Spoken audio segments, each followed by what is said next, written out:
Hey everyone, this is Lucas Bagno, an investor at Village Global, and I'm here with my co-host Ian Cinnamon.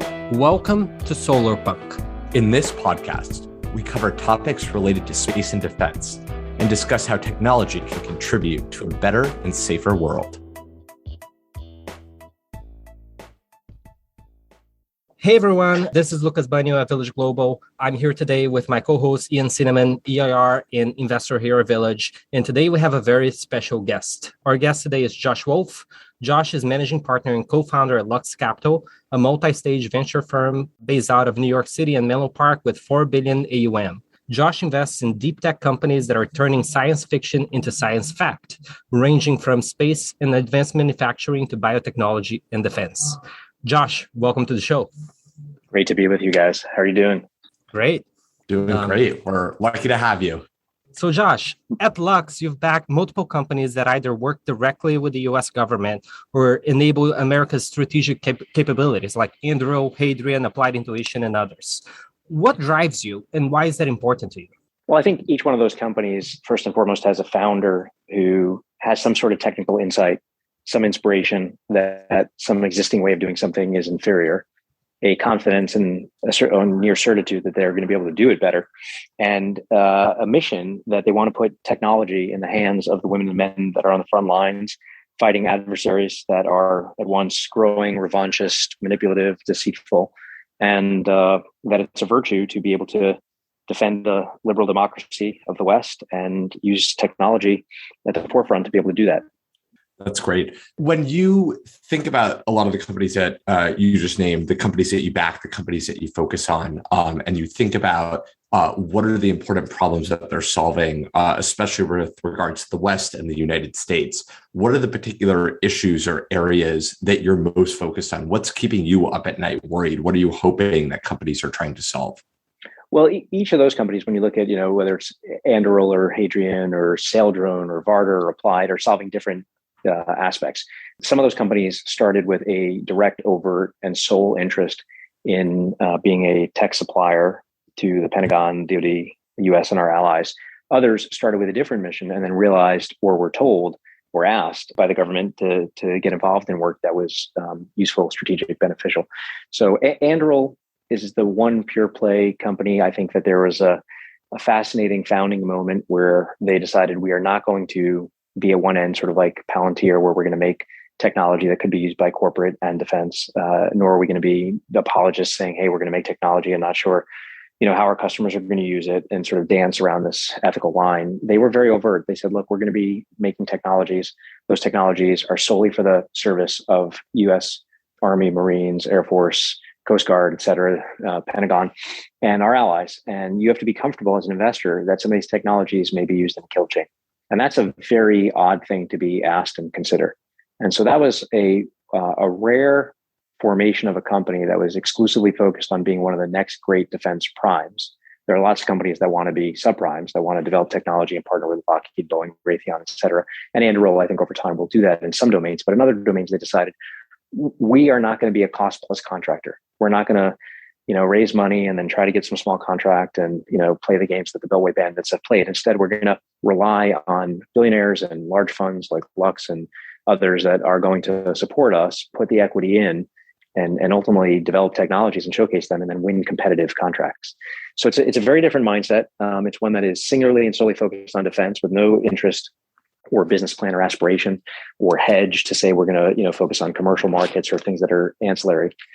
And they started with one key set of technologies for base protection, which itself was a confluence of radar and LiDAR and optics and communications, being able to put sentry towers all over the place. And then they have a whole long portfolio now of products that range from aerial detection and drones, battlefield management, where you're able to synthesize different sensors and different platforms into this advanced battlefield management system.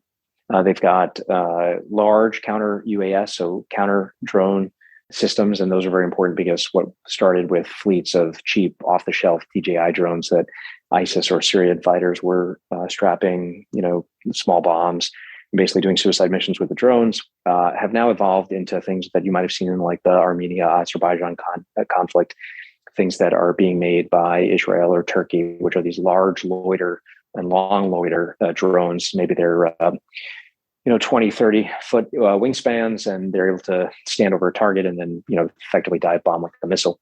So you need a counter to that. It's a different nature of an evolving threat. They're very effective weapons, totally autonomous, unmanned. And so that's another area where there's been big programmatic wins. There was news, as we talk now in February of 2022, of up to $1 billion contract for Anduril with US SOCOM specifically for that. And then there's acquisitions that they're beginning to make as a company, which I think is fascinating, and one that is going to be exactly what a great company with momentum is going to do, building a war chest of cash, using its growing stock currency to be able to get people really along for the ride. The last time you saw this really was somebody like Henry Singleton with Teledyne, making very shrewd acquisitions and building a great defense contractor over time. They've done this now with 3 or 4. The most recent being announced was Dive Technologies, which is subsea autonomous systems, which is a different front of warfare and defense. And they've got things in optoelectronics, things in aerial launch. And so it really is an exciting platform and portfolio of both amazing cutting edge technologies, integrating with software, and then most importantly, really smart, relatively young entrepreneurs and engineers that have great ambitions and are very patriotic about the mission and the threat set. So that's Anduril. When you look at somebody like Applied Intuition, when you look at somebody like Saildrone, those are companies that really started with a different focus. In Applied Intuition's focus, it was really, can we be the leader in helping all the other OEMs and automotive players that are getting into autonomy to be able to do real-time simulations, train their vehicles, have best of breed, and really just focus on that. Turns out that same software, technology, AI, ML that's being used for those processes is very applicable to things that the military wants to do increasingly, to put people out of harm's way and have machines controlled by central systems. So that was an area where Applied has now proven best in class and is being adopted by the military. In Saildrone's case, you had a totally research-driven, mission-driven, but research-driven organization focused on NOAA, National Oceanographic Association, looking at fisheries, overfishing, looking at environmental protection, weather management, better prediction of weather systems. We have assets, vehicles, sail drones that have been the first in man's history to fly into the center of a hurricane and record what was happening, both bathymetric information, sensors, and of course video, and report that back, which was totally stunning.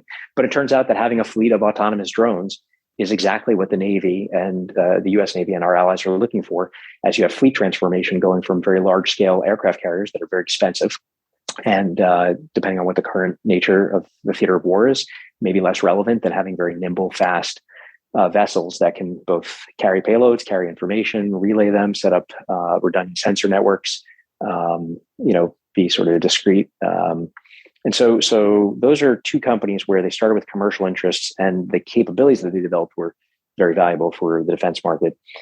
Hadrian is really interesting because what they're really focused on is saying, look, there's this growing boom in aerospace, and you have large companies and you have small companies. And whether you are a Blue Origin or SpaceX, or you're a small long tail of somebody that's starting up, even a company like Varda, which is going to be very relevant for aerospace and defense, but particularly in space doing manufacturing, whether you're a company like Kymeta that is doing satellite communications, also for first responders and mission critical military applications, to have abundant bandwidth beaming down from space. All these people need to manufacture and forge, and the current infrastructure and manufacturing base is roughly 3,000 mom and pop shops around the country. Many of these family owned, some of them long and reliable, but very inefficient, labor driven, old school equipment. Really haven't been updated in a long time. Chris Power, who runs that, is just absolutely incredible. Really a private equity mindset, a skeptic at heart, which I love, a great technologist, and has been on an absolute tear of momentum, recruiting some of the very best people from SpaceX, in particular, people that ran the rocket manufacturing, the forging program for a lot of the for Dragon and the rockets. And he's building the machine that builds the machine, where the product really is the factory. And I think it's going to capture a significant portion of market share for new aerospace and defense, and be sort of our own domestic TSMC for that industry. So very excited about that. Absolutely. We're really excited to be backing Chris alongside you.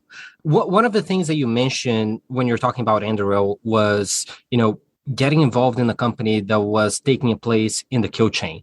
Could you first define what do you mean by that for those who don't know? And then could you say a little bit more of, how you think that investor sentiment and entrepreneurs' interest is evolving in taking place in the kill chain? So, this is really something that has nuance to it, but it at root is whether there's offense or defense. We were never interested in funding things that, were offensive weapons. We're only interested in really providing defense. Now, sometimes in defense, and again, you can look at this as sort of two sides of a coin, but you may have a commander that says there's a terrorist. The terrorist is right now walking towards a school building and intends to either blow himself up or children or shoot up a mosque or a church. And with that information, a commander, a human in the loop, is going to make a decision to say, in sort of the God's decision, that they're going to take a direct action. That direct action may be to capture or kill an enemy. And so there's technology at every facet of that. And we really view it as a benevolent moral thing, that if you can discriminate between a father that is coming back from the fields with a pickaxe over his shoulder and a terrorist with known malintent that's coming with an AK-47 over his shoulder, those are two very different situations that you want to discriminate against. And so technology has a role. The more precise, the higher the resolution our technology, arguably the more moral and ethical the decisions can be. When you had very imprecise, very large scale defense systems, you would drop a bomb and lots of innocent civilians would die, and it would be awful and tragic. And I think that the more precise you can target a vehicle or a building or communication infrastructure or energy source of supply or whatever you need to thwart an active offensive threat from an enemy is something where you're involved there along the chain. I think what has changed is you've really had a generation that I would consider, I'm just going to arbitrarily mark around 2000, that grew either disinterested, indifferent, possibly negative about the idea of working on technology for defense. And part of that is you had a jingoistic president in Bush 2. You had a more peaceful, benevolent outreach of Obama, but you had drone strikes and innocent deaths.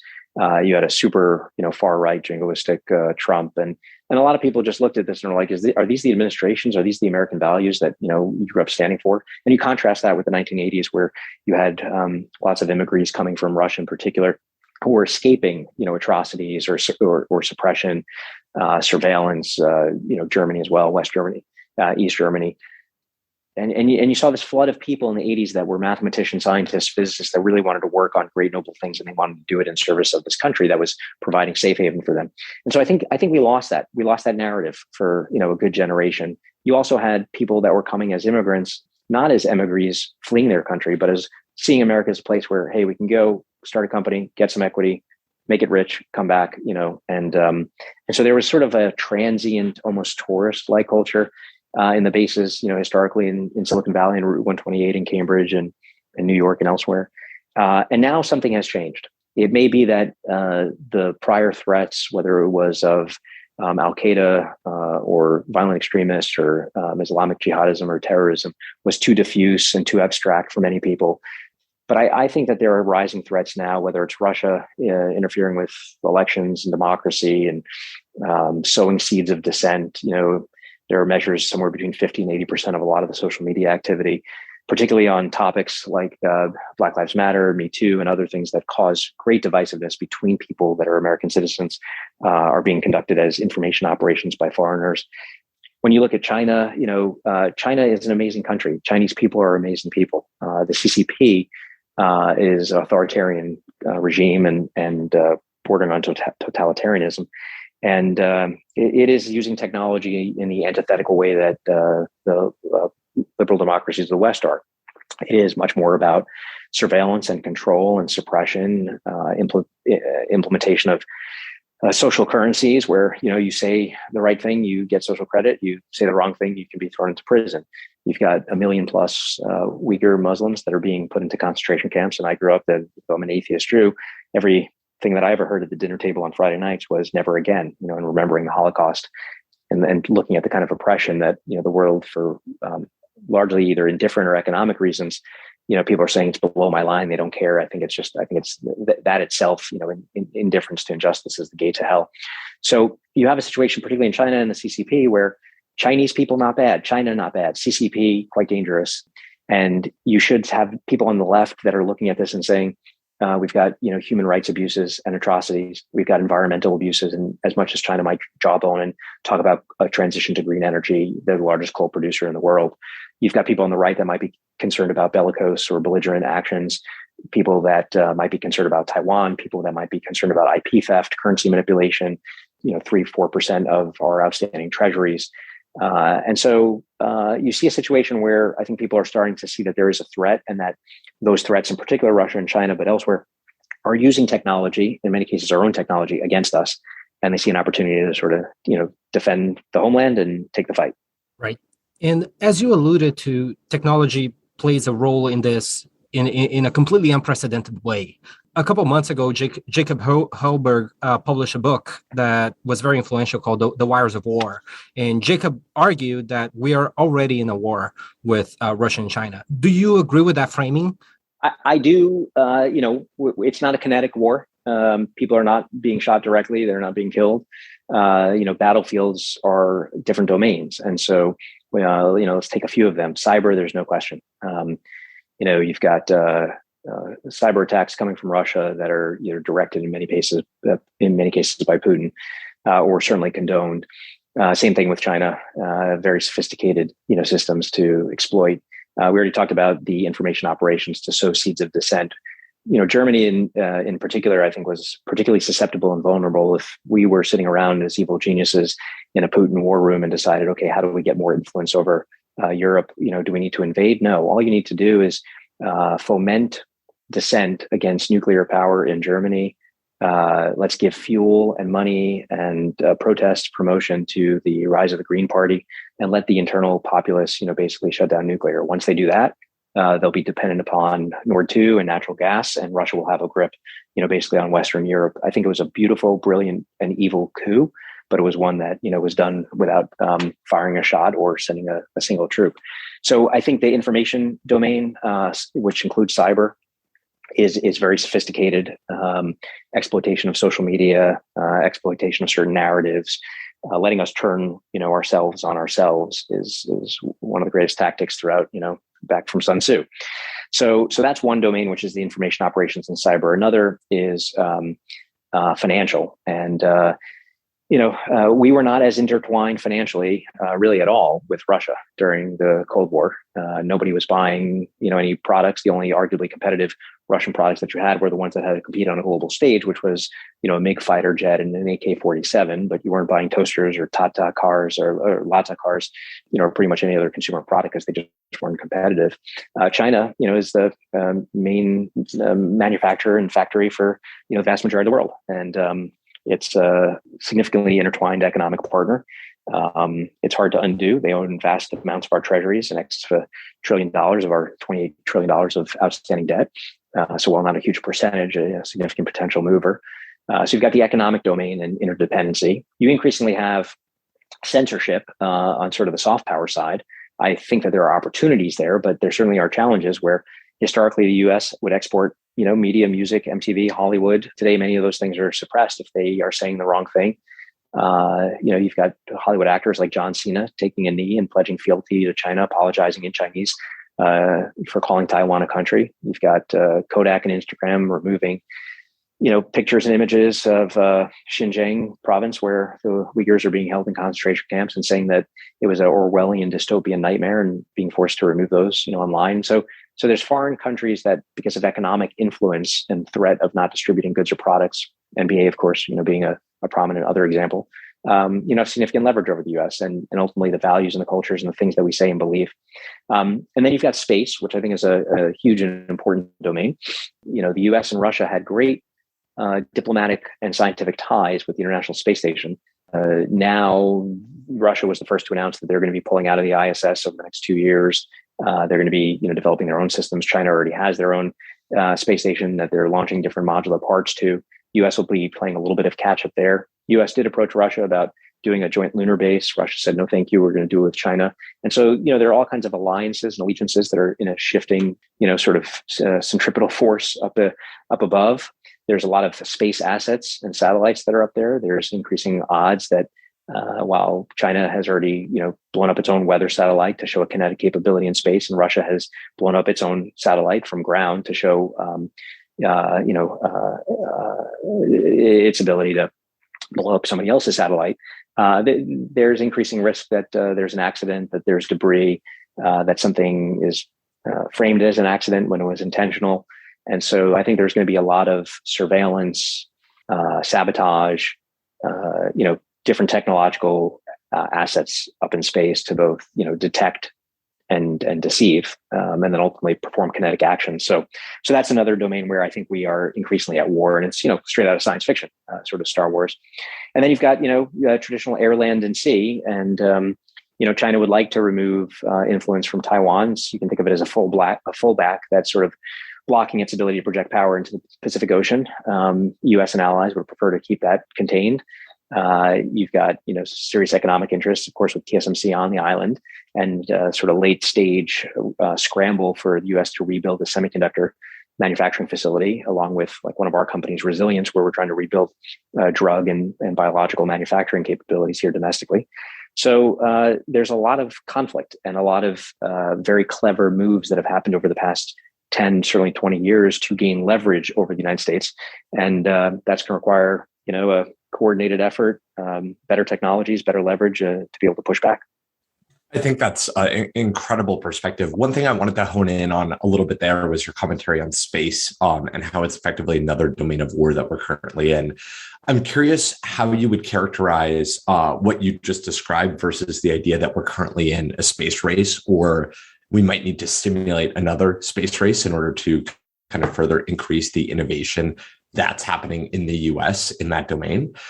We've seen a lot of great venture-backed companies popping up that are trying to further space and America's kind of dominance in that region. Everything from Hadrian that we talked about before, where we're co-investing with you, or another co-investment, Epsilon 3. But I'm curious how you think we kind of invigorate the US venture companies and the West to really take space seriously and not just see it as something that is this science fiction pie in the sky type area. So here's where I will surprise you, because as you know, I'm quite critical of Elon when it comes to Tesla. But I think what he's done with SpaceX is extraordinary, not only in the execution of what they've done, and there's issues about, the total addressable market on the launch costs and the need for Starlink and all this kind of stuff. But the most important thing that SpaceX has done is truly inspired a generation of great engineers. A lot of engineers over the past 20 years sort of took the mantle from computer science and, call themselves software engineers, but like hard engineers that are working on physics and plasma and thermal materials and acoustic and electro-optical systems. I mean, these are very sophisticated, long-trained, deeply technical people. Many of them had interests in rocketry. Some of them had interests in automotive racing. But there's an ethos of basically wanting to make machines, control them, and have them go fast to compete. And so everyone that I have met that has come out of SpaceX, and as you know, Hadrian has hired a lot of folks from there. Will Brewy and Delian and the founders of Art have hired an incredible group of people from SpaceX. Almost all of our companies that are touching space in some way have really trained at SpaceX, and SpaceX, I think, truly has a culture driven by Elon and ultimately by Gwynne of very high expectations. We're going to do more than anybody thinks possible with less than anybody thinks possible. Mission critical kind of things. Critics, not in the same way of Tesla, but so I really think that Elon has done a tremendous job. The visuals that you see of rockets launching or landing, I think that is inspiring, and it's been done with style and panache and a coolness that I think has reinvigorated broad swath of American interest in designing space systems. So that to me feels way more important than any sort of patriotic, jingoistic, we got to beat the Russians to space kind of thing. I think mostly it has been intrinsic of, hey, we're going to be the upstarts here, and we're going to take on, the old Lockheeds and Raytheons and Orbitals and Aerojet Rocketdynes and build better systems. And so, super smart people that are really coming out of there. And I would very publicly, loudly praise Elon for inspiring, I think, a generation. That's great. I think that's great to be able to also see the nuance between, how Elon thinks about Tesla versus SpaceX and kind of the execution there. So in the same way that you can argue that SpaceX and the style and the way they do these launches and the kind of culture of new engineers that they put out has almost created a Sputnik moment to wake up a generation to be more excited about it. To bring this back a little bit to China and what you were saying earlier and the dangers of the CCP, do you think we need some similar Sputnik type moment to wake people up to, again, not the dangers of China? China's an amazing place, but specifically of the CCP. And on our side, we're seeing, a tremendous amount of money, VC funding flowing between the US and China. We're seeing apps like TikTok that are potentially under, control or influenced by the CCP becoming pervasive in the US. And it seems like, people might raise a fuss about this and talk about it, but how much action is really being taken to change that and confront that head on? Would be curious to get your take there. I think that there is a growing awareness. There are like kooky far right people, that I think, are very anti-China. I think it has to be a very nuanced thing, that it really specifically is about the government right now, the Chinese Communist Party. If one were to fully, take the counter view, which I think is important in understanding the situation, rather than being just, totally polar. You have 1 billion people that have been lifted out of poverty, and you have 100 million-ish people that are along the coasts that sort of live in the Shanghais and Beijings and akin to the way we do in New York and elsewhere. And so the hundreds of millions of people there have been really asymmetrically and disproportionately benefited. And I think she and the CCP realize that for them to stay in power, it really depends on the support of the masses that are still in rural areas. And so right now you're seeing a sort of, situation where you're going from a few $100s of GDP per capita to, 9,000, upwards to, 20,000 or so. And, we're in the US at, I don't know, 40 or 50,000. And so there's still a way for China to go, one could argue, until you have a substantive middle class. And one could say that what she is doing right now is sort of a rational engineered program over the next generation to spread wealth, have people have true sense of ownership over property and cars and apartments and the economy. And then maybe you see a democracy. That would be the optimistic view, or not a democracy, but certainly a more liberal communist culture.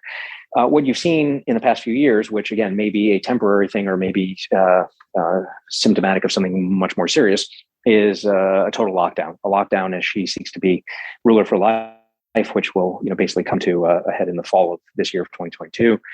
A permissiveness to see the capitalization of technology companies, web companies, e-commerce companies, education companies, and then the relatively rapid decapitation of their leaders, and a redirection of the not so invisible hand.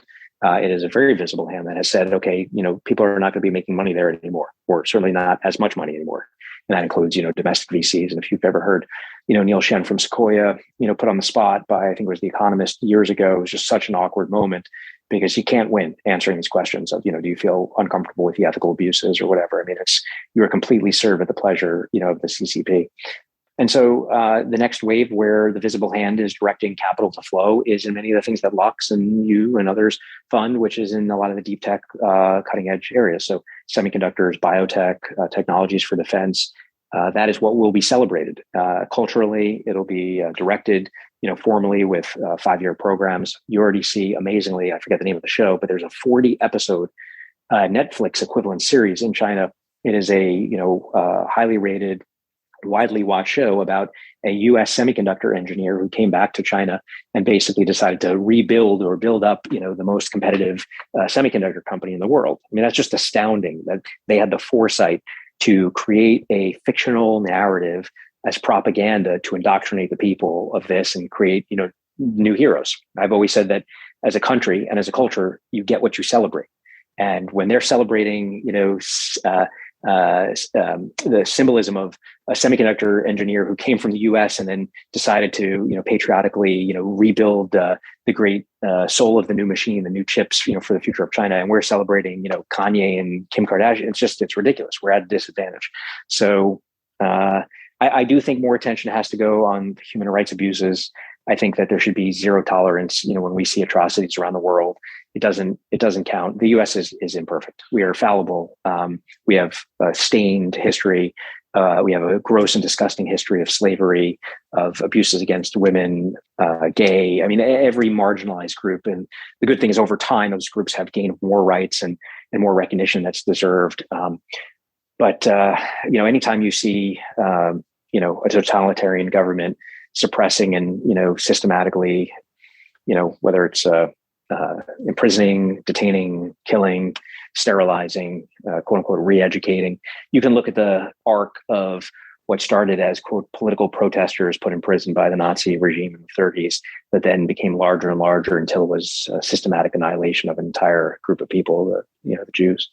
So I think more attention is needed. I think at the moment, it's probably a great opportunity for the left and the right to unify, if not with a strategy around China, certainly around an attitude around China, which is probably the latter being a prerequisite for the former. Right. And Josh, to what extent do you see the rise of nihilism and the general societal malaise that we've seen in the United States over the last couple of years leading for us to not take these problems seriously? You might have seen this. There was a survey a couple of months ago that asked how Americans feel optimistic about their future. And we've had, for the highest time ever, the majority of people thinking that their children will be worse off than they are, putting the US as the fifth most pessimistic country on the planet.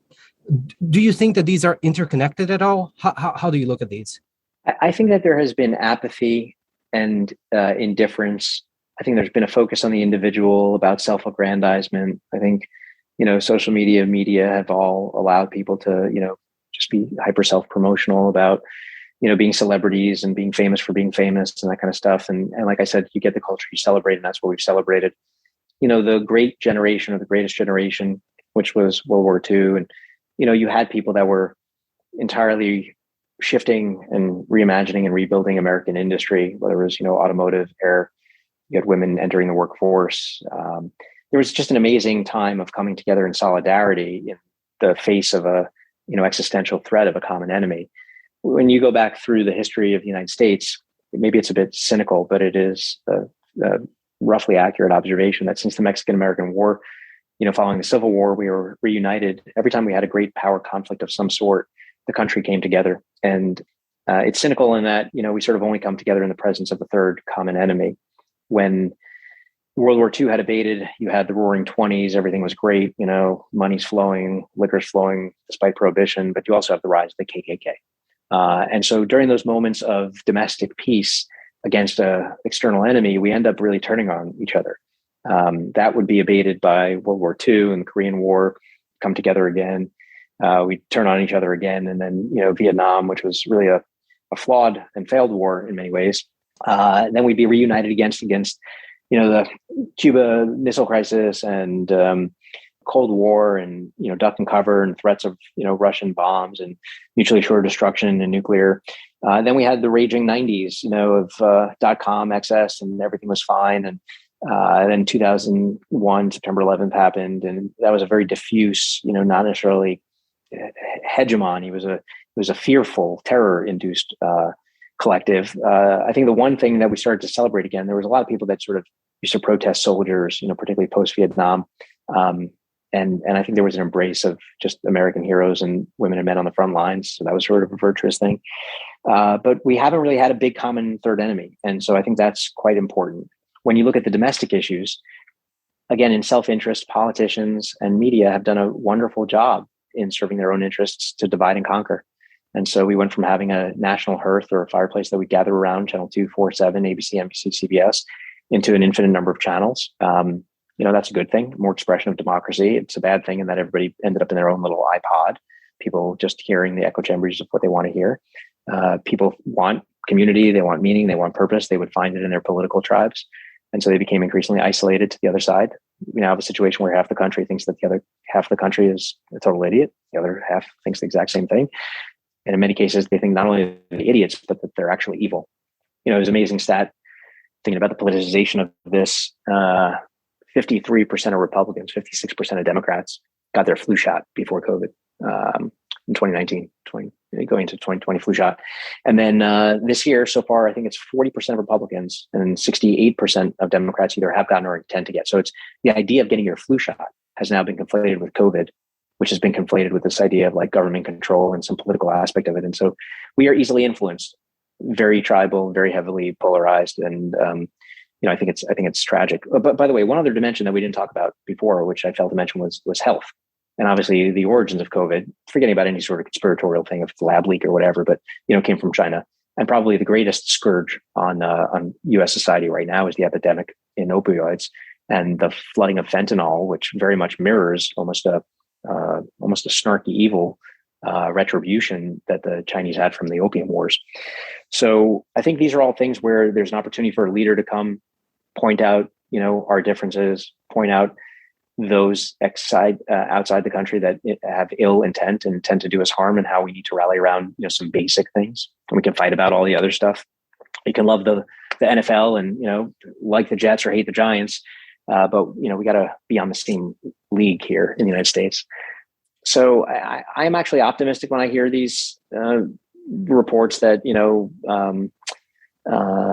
domestic tension is at all-time highs, or, nihilism is at all-time highs, or people feel despondent, because I feel like it's likely to get better, not worse. There is growing concern I have around the growing normalization, books being published, op-eds being written, maybe in light of the anniversary of Jan 6 insurrection, Trump's direction, but the, talk of civil war. And while I don't think we will actually have a civil war because the, very complex, diffuse, both geographic and other integrated, we're not going to have a North-South civil war, but I do see a situation I've been persuaded or convinced by that is probably more akin to the Northern Ireland Troubles, where you will have a long period of sustained low-level conflict, meaning, domestic terrorism, bombings, kidnappings, killings, in some cases conflated with companies that people patronize, some resulting in economic fear to, go on a certain airline or go to a certain Walmart or something like that, go to certain restaurants like Chick-fil-A or not.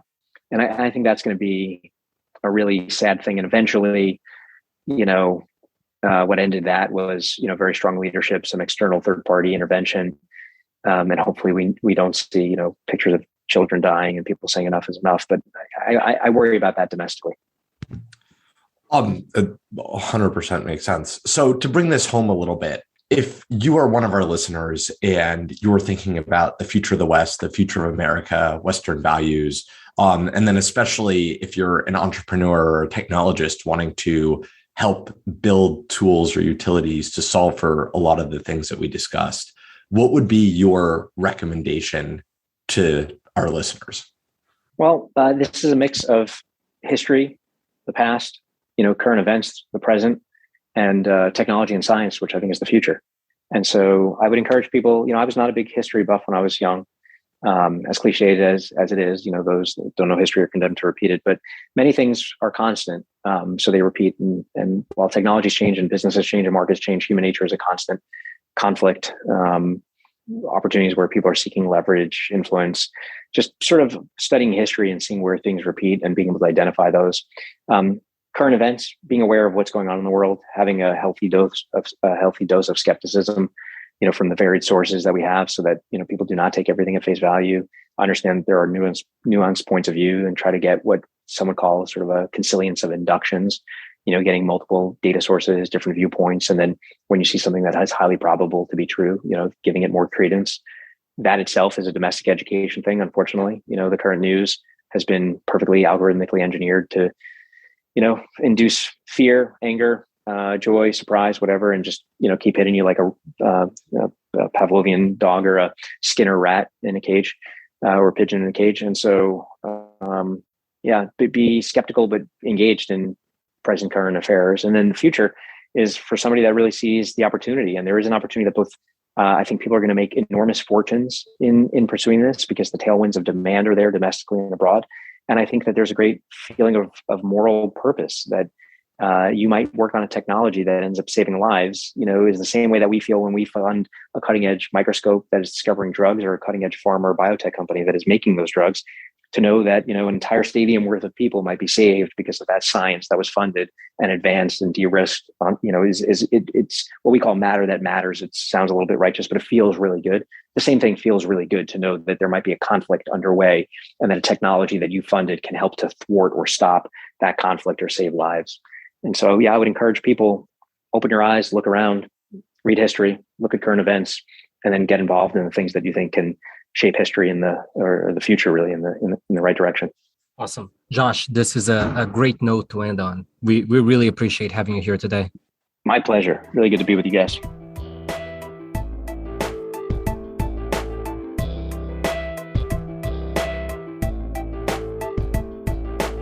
If you're an early stage entrepreneur, we'd love to hear from you. Check us out at villageglobal.vc.